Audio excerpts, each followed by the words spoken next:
د متی اتم باب.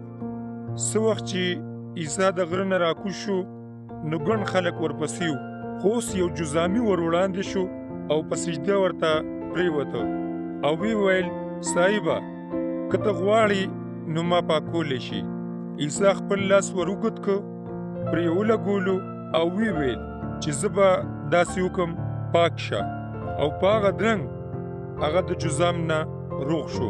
بیا عیسی هغه ته ووی ګوره چې هیڅ چاته د دې حال ونه وایي، خو لاړ شه او خپل ځان کاهن ته وښایه او کومه شکرانه چې موسی مقرر کړې ده هغه ورکه، دا به ستا د روغتیا شاهدي شي.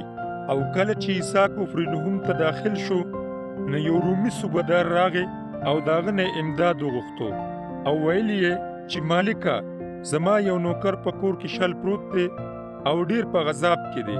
عیسی ورته ووی زه به درشم او جوړ به کم.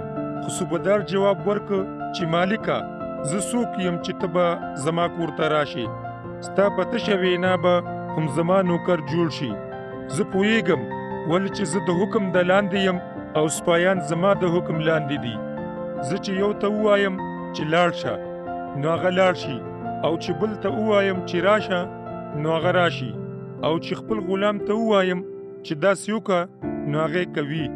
عیسی په حیرانتیا د هغه خبرې واورېدې او هغه خلک چې ورپسې تلل هغوی ته وویل چې زه تاسو ته دا وایم چې ما داسې عقیده په بني اسرائیلو کې هم چېرته نه ده لیدلې. زه تاسو ته دا وایم چې د نور خاته او د نور پریواته نه به ډېر خلک داسې راځي چې د ابراهیم، اسحاق او یعقوب سره به د اسمان د بادشاهۍ په ډوډۍ کې یو ځای کینی، خو د بادشاهت وارثان به بهر تیارې ته وغورځول شي، کم ځای چې به جړه انګولا او د غاښونو چیچل وي. بیا عیسی صوبهدار ته وویل چې اوس خپل کور ته لاړ شه، نو ستا د عقیدې په وجه دې داسې وي. نو په هغه درنګ هغه نوکر جوړ شو. عیسی بیا د پطرس کور ته لاړو او د پطرس خواښي یې په تبه پرته ولیده، نو د هغې لاس ته یې لاس وروړو او د هغې تبه لاړه. هغه پاڅېده او د هغه په خدمت کې اخته شوه. کله چې ماښام شو نو خلکو عیسی له ډېر داسې کسان راوستل چې پیریانو نیولي وو، او هغه د هغوی نه په یو حکم پیریان وشړل او ټول رنځوران یې جوړ کړل چې دغه رنګ د یشعیا نبي په وسیله ویلې شوې دا پیشنګویي پوره شي چې هغه زموږ رنځونه او کمزورۍ اوچته کړي. عیسی چې د ځان نه چاپېره ګڼه ولیده نو حکم یې وکړو چې پورې غاړې ته لاړ شي. یو د شرع عالم ورغی او وی ویل چې استاذه چېرته چې ته ځې زه به هم در سره ځم. عیسی ورته وویل چې د لومبړو خپل غارونه وي او د هوا د مرغانو جالې، خو ابن آدم دومره ځای هم نه لري چې سر پکې ولګوي. یو بل مرید ورته ووی مالکه اول ما ته اجازت راکه چې لاړ شم او د خپل پلار د کفن بندوبست وکم. عیسی ورته وویل چې ته ما پسې راځه، مړي به په خپله د مړو د کفن بندوبست وکړي. عیسی بیا په کشتۍ کې سور شو او مریدان ورسره شو.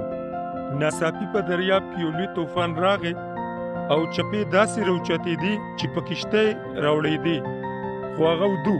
نو هغوی ورغلل او هغه یې راویښ کړ او چغې وهلې ای مالکه موږ د ډوبېدو نه بچ کړه. هغه ورته ووی چې تاسو ولې دومره یریدونکي یئ؟ ستاسو دا عقیده څومره کمزورې ده. څه وخت چې هغه پاڅېده او باد او اوبه یې ورټلې نو کلاره کلاري شوه.